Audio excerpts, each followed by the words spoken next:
আসসালামু আলাইকুম।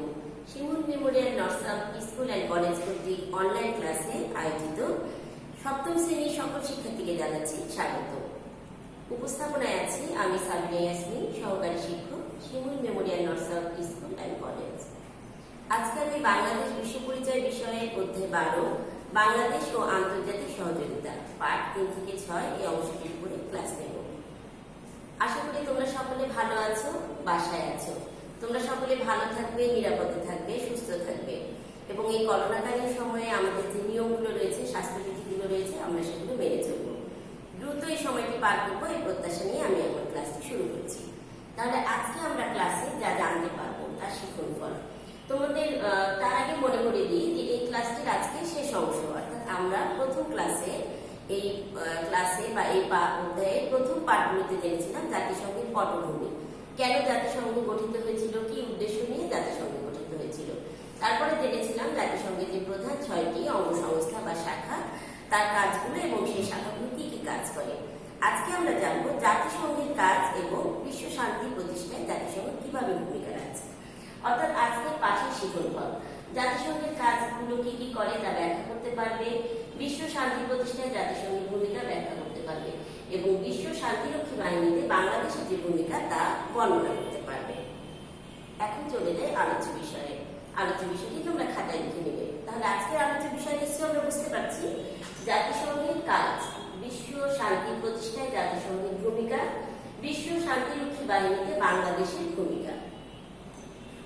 জাতিসংঘের কাজ, জাতিসংঘ মূলত বা যে উদ্দেশ্য নিয়ে প্রতিষ্ঠিত হয়েছিল আমরা সকলেই জানি, সেটা হচ্ছে শান্তি প্রতিষ্ঠার লক্ষ্যে। অর্থাৎ এই যে সংঘাতময় পৃথিবী থেকে দূরে থেকে পৃথিবীর সকল মানুষ কিন্তু শান্তিপ্রিয়, তাই না? শান্তি প্রতিষ্ঠার লক্ষ্যে কিন্তু মূলত জাতিসংঘ প্রতিষ্ঠিত হয়েছিল। তাহলে জাতিসংঘ শান্তি প্রতিষ্ঠার লক্ষ্যে কাজ করে যাচ্ছে, আমরা তো বুঝতে পারছি। তাহলে কাজগুলো কি কি আসলে আমরা জেনে নিই। জাতিসংঘ কিন্তু বিভিন্ন জনকল্যাণমূলক কাজ করে থাকে, মানব কল্যাণমূলক, জনকল্যাণমূলক এবং তার যে সদস্য রাষ্ট্রগুলো রয়েছে সেই সদস্য রাষ্ট্রগুলোর জন্য কাজ করে থাকে। তার মধ্যে প্রধান যে 6টি কাজ, আজকে আমরা সেই 6টি কাজের উল্লেখ করছি।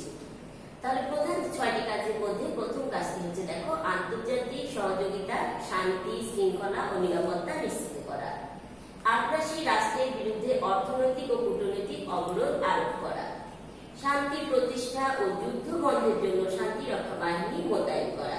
শান্তি রক্ষা বাহিনীটা কি আমরা এরপরে যখন একটু পরে আমরা জানতে পারবো বা বিস্তারিত আলোচনা করবো। আমি আঞ্চলিক সংস্থা সমূহের সহযোগিতা গ্রহণ করা, সদস্য রাষ্ট্রসমূহের বিভিন্ন সমস্যা সমাধানে কল্যাণমূলক কাজ করা, আন্তর্জাতিক আদালতের মাধ্যমে আন্তর্জাতিক বিরোধ নিষ্পত্তি করা। আমি আবার তোমাদেরকে বলি জাতিসংঘ কিন্তু বিভিন্ন জনকল্যাণমূলক কাজ করে থাকে। আমি প্রধানত বা উল্লেখযোগ্য যে 6টি কাজ সেই 6টি কাজ উল্লেখ করলাম। শান্তি প্রতিষ্ঠায় অর্থাৎ বিশ্ব শান্তি প্রতিষ্ঠায় জাতিসংঘের ভূমিকা। বিশ্ব শান্তি রক্ষার প্রধান দায়িত্ব হচ্ছে নিরাপত্তা পরিষদে। আমরা এর আগে জেনেছিলাম না 6টা পরিষদ, তোমাদের তো মনে আছে, নিরাপত্তা পরিষদ, সাধারণ পরিষদ, ঐচ্ছিক পরিষদ, তাই না, অর্থনৈতিক সামাজিক পরিষদ, আন্তর্জাতিক আদালত। তো এই 6টি পরিষদের মধ্যে জাতিসংঘ সবচেয়ে বেশি যে পরিষদটি কাজ করে বা গুরুত্বপূর্ণ তার নাম হচ্ছে নিরাপত্তা পরিষদ। কারণ নিরাপত্তা পরিষদের প্রধান দায়িত্বই হচ্ছে শান্তি রক্ষার জন্য বিভিন্ন পদক্ষেপ গ্রহণ করা। এজন্য নিরাপত্তা পরিষদ কি কি করে দেখো, জাতিসংঘ বিশ্ব শান্তি রক্ষায় যুদ্ধ সংঘাত নিরসনে বিভিন্ন আর্থসামাজিক যে কার্যগুলো রয়েছে সেগুলো নিরাপত্তা পরিষদ কি করে, পরিচালনা করে। আমরা এখন এই চিত্রে নিরাপত্তা পরিষদকে দেখতে পাচ্ছি, তাই না? তোমরা তো বুঝতেই পারছো এটি কি সবার চিত্র দেখা যাচ্ছে। জাতিসংঘ শান্তি প্রতিষ্ঠা তার প্রধান দায়িত্ব পালন করতে গিয়ে জাতিসংঘ অনেক ক্ষেত্রে সফলতা অর্জন করেছে, আবার কিছু কিছু ক্ষেত্রে কিন্তু ব্যর্থতাও পরিচয় দিয়েছে। কিন্তু তারপরে জাতিসংঘের অনেক বড় অবদান হচ্ছে কি জানো, যে এই যে 2টা বিশ্বযুদ্ধ হয়ে গেছে, অর্থাৎ প্রথম বিশ্বযুদ্ধ এবং দ্বিতীয় বিশ্বযুদ্ধ, আজ পর্যন্ত কিন্তু এখনো আর কোনো বিশ্বযুদ্ধ সংঘটিত হয়নি। তাহলে কিন্তু জাতিসংঘের এটা একটা প্রধান বা সফলতার এটা একটা স্বীকৃতি। তাহলে আমরা এখন দেখছি নিরাপত্তা পরিষদ। নিরাপত্তা পরিষদ হচ্ছে আন্তর্জাতিক শান্তি ও নিরাপত্তা রক্ষার প্রয়োজনে বিভিন্ন ব্যবস্থা গ্রহণ করে এবং অনেক দেশে এভাবে শান্তি কি করে করা হয়েছে, প্রতিষ্ঠা করা সম্ভব হয়েছে। যেমন আমরা এখানে একটা দেশের উদাহরণ দিতে পারি, দক্ষিণ সুদান। এই দক্ষিণ সুদানে কি হয়েছিল জানো, গৃহ যুদ্ধ শুরু হয়েছিল। এখানে জাতিসংঘের তত্ত্বাবধানে এই যুদ্ধের অবসান ঘটিয়ে কি হয়েছে, স্বাধীনতা লাভ করেছে। তাহলে নিরাপত্তা পরিষদ বিভিন্ন মুখীতে কাজ করে। তার মধ্যে প্রধান কাজ হচ্ছে শান্তি প্রতিষ্ঠার লক্ষ্যে এই যে সংঘাতময় পৃথিবীকে দূরে রেখে শান্তি প্রতিষ্ঠার উদ্দেশ্যে এই স্বাধীনতা অর্জন করার ক্ষেত্রে নিরাপত্তা পরিষদ যথেষ্ট ভূমিকা রাখছে। এছাড়া জাতিসংঘের অন্যান্য পরিষদগুলো কি কি কাজ করে আসলে আমরা জেনে নিই। জাতিসংঘ বিশ্ব শান্তি রক্ষায় বিভিন্ন দেশের যুদ্ধ সংঘাত নিরসনের পাশাপাশি বিভিন্ন আর্থসামাজিক উন্নয়নমূলক কাজ পরিচালিত করে। যেমন দেখো, বিভিন্ন যেটা বললাম, বিভিন্ন দেশের মধ্যে কোনো কারণে যদি যুদ্ধ সংঘাত দেখা দেয়, তাহলে জাতিসংঘ কি করে? নিরাপত্তা পরিষদের মাধ্যমে সে দ্বন্দ্ব বা সংঘাত দূর করার জন্য বিভিন্ন উদ্যোগ গ্রহণ করে। আরেকটি বিষয় দেখো, বর্তমান বিশ্বের একটি অন্যতম সমস্যা পরিবেশ দূষণ ও জলবায়ু পরিবর্তন। তোমরা নিশ্চয়ই বুঝতে পারছো যে আমাদের কিন্তু ধীরে ধীরে কি হচ্ছে, জলবায়ু পরিবর্তন হয়ে যাচ্ছে। এবং দেখো, এই জলবায়ু পরিবর্তনের জন্য যদি আমরা বিশ্বের বিভিন্ন দেশের দিকে লক্ষ্য করি, তাহলে দেখবো উন্নত দেশগুলো কিন্তু এর জন্য বেশিরভাগ ক্ষেত্রে দায়ী। এই যে আণবিক বোমা বিস্ফোরণ বা এই যে যত পৃথিবী উন্নত হচ্ছে, তত আমরা কি করছি, তাপমাত্রাকে বাড়িয়ে দিচ্ছি এবং কি হচ্ছে, গ্রিনহাউস গ্যাসের পরিমাণ বেড়ে যাচ্ছে। তো পৃথিবীর এখন সচেতন মানুষেরা শঙ্কিত এই জলবায়ু পরিবর্তন এবং পরিবেশের যে ভারসাম্য, সেই ভারসাম্যটা কি হচ্ছে, ধীরে ধীরে হারিয়ে ফেলছে, যা কিন্তু আমাদেরকে কি করছে, উন্নতি না ক্ষতির দিকে নিয়ে যাচ্ছে। তো এই নিয়েও কিন্তু এই বিশ্ব পরিবেশ রক্ষা এবং জলবায়ু পরিবর্তন মোকাবেলায় কিন্তু জাতিসংঘ বিভিন্ন পদক্ষেপ গ্রহণ করে এবং কাজ করে যাচ্ছে। তারপরে দেখো, আরেকটি খুব গুরুত্বপূর্ণ বিষয়, যেটা মানবাধিকার প্রতিষ্ঠায় জাতিসংঘ বিশ্বের বিভিন্ন দেশের মানুষের অধিকার প্রতিষ্ঠায় কাজ করছে। এর আগের দিন আমি যখন তোমাদেরকে ক্লাস নিয়েছি, তখন বলেছি যে বিশ্বের এখনো অনেক দেশ আছে যেগুলো দরিদ্র সীমার নিচে বাস করে বা নিম্ন মধ্যবিত্ত দেশ। দেখা যাচ্ছে যে কি জানো, এই দেশের মানুষেরা এখনো যে মৌলিক যে অধিকার মানুষের, সেই অধিকারগুলো কিন্তু পূরণ করতে পারছে না। তো জাতিসংঘ বিভিন্ন পদক্ষেপের মাধ্যমে এই মৌলিক অধিকারগুলো যাতে পূরণ হয় সে ব্যবস্থা বা নিশ্চিতকরণ করে যাচ্ছে। তোমরা নিশ্চয়ই এমডিজি এসডিজি নাম শুনেছো, তোমরা ষষ্ঠ শ্রেণীতে এমডিজি পড়ে আসছো, তোমরা এসডিজি নাম শুনেছো, তাই না? সহস্রাব্দ উন্নয়ন লক্ষ্য, তারপরে টেকসই উন্নয়ন অভিষ্ট। জাতিসংঘ এগুলোর মাধ্যমে কি করছে, যে ক্ষুধামুক্ত দারিদ্র্যমুক্ত পৃথিবী গড়ে তোলার যে প্রত্যয়, সেই প্রত্যয় কাজ করে যাচ্ছে। বিশ্বকে নিরক্ষরতা থেকে মুক্ত করার জন্য জাতিসংঘ ইউনেস্কো ইউনিসেফ এর মাধ্যমে বিভিন্ন কার্যক্রম কি করছে, পরিচালনা করছে। তোমরা জেনে থাকবে যে জাতিসংঘের এই যে 6টি যে শাখা রয়েছে, এই 6টি শাখার আবার বিভিন্ন অঙ্গ সংস্থা রয়েছে। কেউ কৃষি নিয়ে কাজ করছে, কেউ খাদ্য নিয়ে কাজ করছে, কেউ জলবায়ু নিয়ে কাজ করছে, কেউ নারী নিয়ে কাজ করছে। তাহলে আমরা বিভিন্ন অঙ্গ সংস্থার নামগুলো জানতে পারি। UNDP, FAO, WHO, UNIFEM, UNICEF, UNESCO বিভিন্ন বিষয় নিয়ে কাজ করছে। সবগুলো বিষয় কিন্তু বিশ্বের শান্তি প্রতিষ্ঠার লক্ষ্যে, তাই না? বিশ্বকে দারিদ্র্যমুক্ত, ক্ষুধামুক্ত বা শান্তি প্রতিষ্ঠার লক্ষ্যে জাতিসংঘ কাজ করে যাচ্ছে। তাহলে আমরা কি দেখতে পেলাম যে দারিদ্র্যমুক্ত বা ক্ষুধামুক্ত করার জন্য জাতিসংঘ বিভিন্ন কাজ করছে। এছাড়াও দেখো, জাতিসংঘ আরো কি কি কাজ করে। বিশ্বের জনসংখ্যা সমস্যার সমাধান, নারী অধিকার প্রতিষ্ঠা। এই নারী অধিকার প্রতিষ্ঠার কথা যখন বলছি, তখন একটা সনদের কথা আমাকে উল্লেখ করতে হবে। যদিও তোমাদের বইয়ে পাঠ্য বই 7-এর পাঠ্য বইটা নাই, কিন্তু তোমরা যখন পরবর্তী ক্লাসগুলোতে যাবে, 8ম শ্রেণীতে পড়বে, 9ম শ্রেণীতে পড়বে, তখন তোমরা সিডিও সনদের কথা শুনবে। এই সিডিও সনদটা হচ্ছে নারী যে প্রতি যে বৈষম্য, এই বৈষম্যগুলো যাতে দূর হয় সেই জন্য জাতিসংঘ কর্তৃক এই সনদটি তৈরি করা হয়েছে। তাহলে আমরা কি দেখছি যে জাতিসংঘ জনসংখ্যা সমস্যা, নারী অধিকার প্রতিষ্ঠা, তারপরে যে জেন্ডার সমস্যা বা জেন্ডার সমতা, প্রাকৃতিক দুর্যোগ, উদ্বাস্তু সমস্যার সমাধান বা বিভিন্ন ধরনের আমাদের সমাজে যে সমস্যাগুলো বিদ্যমান, সেগুলো নিয়ে জাতিসংঘ বিভিন্ন সংস্থার মাধ্যমে কাজ করে যাচ্ছে। তাহলে আজকে আমরা কি জানলাম? আজকে আমরা জানলাম জাতিসংঘ কি কি বিষয় নিয়ে কাজ করছে, জাতিসংঘের প্রধান প্রধান কাজগুলো এবং কি কি সংস্থা জাতিসংঘের এই কাজগুলোর প্রতি বা কাজগুলো করতে সহযোগিতা করছে। এবার আমরা জানবো শান্তিরক্ষী বাহিনীতে বাংলাদেশের ভূমিকা।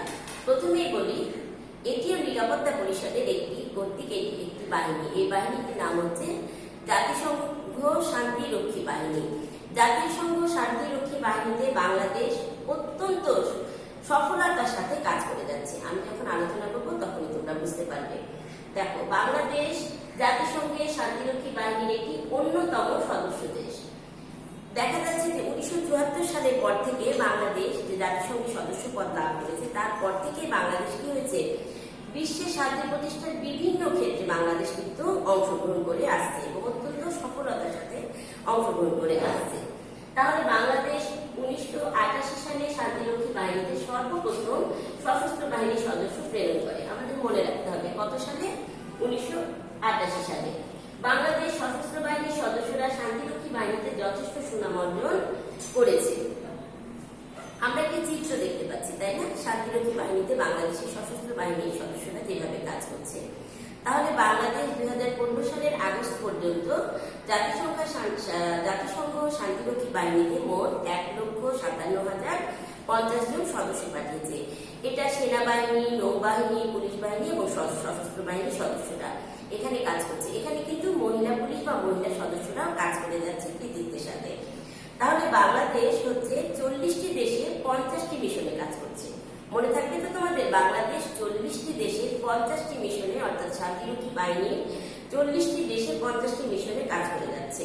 তোমাদের আরো মনে রাখতে হবে যে বাংলাদেশ বিশেষ করে আফ্রিকার যে মহাদেশ, সেই দেশগুলোতে যেমন কঙ্গো, হাইতি, আইভরি কোস্ট, পূর্ব তিমুর, দক্ষিণ সুদান, সিরিয়া, লিওন প্রভৃতি দেশে সুনামের সাথে কাজ করে যাচ্ছে। এখানে দুইটি দেশের নাম আমি উল্লেখ করছি, কারণ এই দুটি দেশের নাম উল্লেখ করলে আমরা কিন্তু কি হই, আমাদের দেশ যে বাংলাদেশ, আমরা গর্বিত হই। যেমন আইভরি কোস্ট, এখানে জানো কি হয়েছে? বাংলাদেশের সশস্ত্র বাহিনীর সদস্যরা এতই সুনাম অর্জন করেছে যে তাদের একটি সড়কের নাম তারা রেখেছে বাংলাদেশ সড়ক। আবার সিয়েরা লিওনে কি হয়েছে জানো? তোমরা তো মনে হয় জানো যে বাংলা ভাষা, অর্থাৎ আমাদের যে রাষ্ট্রভাষা বাংলা, সেই বাংলা ভাষাকে তারা দ্বিতীয় রাষ্ট্রভাষা সম্মান দিয়েছে। তাহলে কি নিশ্চয়ই আমরা খুব গর্বিত। সত্যি কথা বলতে কি যে বাংলাদেশ হচ্ছে যে শান্তিরক্ষী বাহিনীতে এখন রোল মডেল। অন্যান্য দেশকে বাংলাদেশ দেখিয়ে দিচ্ছে যে কিভাবে শান্তিরক্ষা বাহিনীতে অন্যান্য দেশের সেনাবাহিনীর সাথে কাঁধে কাঁধ মিলিয়ে কাজ করতে হয় এবং সেই দেশে শান্তি ফিরিয়ে আনা যায়। তাহলে আমরা সশস্ত্র বাহিনীর অবস্থান দেখতে পাবো যে শান্তিরক্ষা বাহিনীতে বাংলাদেশের সশস্ত্র বাহিনীর অবস্থান হচ্ছে উজ্জ্বল নক্ষত্রের মতো। শান্তিরক্ষা প্রতিষ্ঠায় দায়িত্ব পালন করতে গিয়ে অনেক সময় কি হয়েছে জানো? বাংলাদেশের এই সদস্যরা নিহত হয়েছে। এই পর্যন্ত বাংলাদেশের সদস্যদের মধ্যে 124 জন সদস্য বিভিন্ন দুর্ঘটনা এবং যুদ্ধে কি হয়েছে? নিহত হয়েছে। তাদের প্রতি আমাদের শ্রদ্ধা থাকবে এবং তা আমরা কিন্তু গর্বিত। তো বাংলাদেশকে বলা হয় শান্তিরক্ষী বাহিনীতে সর্বোচ্চ সৈন্য প্রেরণের প্রথম স্থান অর্জন করেছে বাংলাদেশ, এবং বাংলাদেশকে এখন শান্তিরক্ষী বাহিনীতে রোল মডেল হিসেবে বিশ্ব দেখছে। বাংলাদেশ বরাবরই এই শান্তিরক্ষী বাহিনীতে যোগদান করে শান্তিপ্রিয় জাতি হিসেবে প্রতিষ্ঠা লাভ করেছে এবং বিশ্বের বুকে একটি মর্যাদাপূর্ণ দেশ হিসেবে প্রতিষ্ঠিত হয়েছে। যার জন্য কিন্তু সবসময় জাতিসংঘ বিভিন্ন কর্মসূচির মাধ্যমে আমাদের দেশকে কি করে? স্বাগত জানায় এবং বিভিন্নভাবে আমাদের দেশকে সহযোগিতা দিয়ে থাকে। তাহলে আমরা বুঝতে পারছি যে জাতিসংঘের যে এই শান্তিরক্ষী বাহিনী রয়েছে, এই শান্তিরক্ষী বাহিনীতে বাংলাদেশের অবস্থান একটা উজ্জ্বল নক্ষত্রের মতো। এবং এই নক্ষত্রের মতোই বলবো না শুধু, যে হচ্ছে যে শান্তিপ্রিয় জাতি হিসেবে এবং আমাদের অক্লান্ত পরিশ্রমের মাধ্যমে আমরা বিশ্বে হচ্ছে একটি মর্যাদাপূর্ণ দেশে পরিণত হয়েছে। তাহলে আজকে আমি ক্লাসের একেবারে শেষ পর্যায়ে চলে এসেছি। তাহলে আজকে আমরা ক্লাসে কি কি জানলাম? আজকে আমরা জানলাম জাতিসংঘের কাজ, বিভিন্ন যে অঙ্গ সংস্থাগুলো রয়েছে সেই অঙ্গ সংস্থার আবার সংস্থাগুলোর মাধ্যমে তারা কিভাবে কাজগুলো পরিচালনা করছে, এবং বাংলাদেশে জাতিসংঘের যে নিরাপত্তা পরিষদের শান্তিরক্ষী বাহিনী রয়েছে সেই শান্তিরক্ষী বাহিনীতে বাংলাদেশের অবস্থান। তাহলে মূল্যায়নের যে প্রশ্নগুলো আমি রেখেছি খুব সহজে তোমরা এই প্রশ্নগুলোর উত্তর দিতে পারবে, যারা অবশ্য মনোযোগী ছিল ক্লাসে, এবং তোমরা নিশ্চয়ই মনোযোগ দিয়ে ক্লাসটি শুনেছো। তাহলে বাংলাদেশ শান্তিরক্ষী বাহিনী কতটি মিশনে কাজ করেছে? নিশ্চয়ই তোমাদের মনে আছে যে বাংলাদেশ 40টি দেশে 50টি মিশনে কাজ করেছে। শান্তিরক্ষী বাহিনীতে বাংলাদেশের কোন বাহিনীর অবস্থান উজ্জ্বল নক্ষত্রের মতো? শান্তিরক্ষী বাহিনীতে বাংলাদেশের সশস্ত্র বাহিনীর অবস্থান উজ্জ্বল নক্ষত্রের মতো। জাতিসংঘের উল্লেখযোগ্য 3টি কাজ, আমি তো অনেকগুলো যে 6টি প্রধান কাজ বললাম তার মধ্যে থেকে যে কোনো 3টি কাজ উল্লেখ করবে। বাংলাদেশ সর্বপ্রথম কত সালে শান্তিরক্ষী বাহিনীতে সৈন্য প্রেরণ করে? বাংলাদেশ সর্বপ্রথম 1988 সালে শান্তিরক্ষী বাহিনীতে সৈন্য প্রেরণ করে। তাহলে আজকে যে আমি ক্লাসটি নিলাম, আগামী দিন এই ক্লাসের উপরে তোমাদের টপলেস অর্থাৎ অধ্যায় 12 পার্ট 3 থেকে 6। তো আবার তোমাদেরকে বলছি, তোমরা সাবধানে থাকবে, নিরাপদে থাকবে, ধৈর্যের সাথে সময়টি মোকাবেলা করবে। তোমাদের অনেক সময় পাচ্ছ বাসায়, একটু লেখাপড়া করো, গান শুনো, বই পড়ো, ছবি আঁকো, তোমাদের যেটা করতে ভালো লাগে সেই বিষয়গুলো কিন্তু তোমরা এখন করতে পারো। এবং পরিবারের যে সদস্য রয়েছে তাদের সাথে ভালো ব্যবহার করবে, ঘুম থেকে সকালে উঠবে, অর্থাৎ নির্দিষ্ট সময়ে নির্দিষ্ট কাজগুলো তোমরা করার চেষ্টা করবে। তো তোমরা ভালো থাকবে, সুস্থ থাকবে। তো আবার আমরা স্বাভাবিক জীবনে ফিরে আসবো, আবার আমরা তোমাদের সামনে ক্লাস নিব এবং প্রতিষ্ঠানে ক্লাস নিব, একসাথে আমরা ক্লাস করবো সবাই মিলে একটা আনন্দ ঘন পরিবেশ। এই প্রত্যাশা আমি শেষ করছি।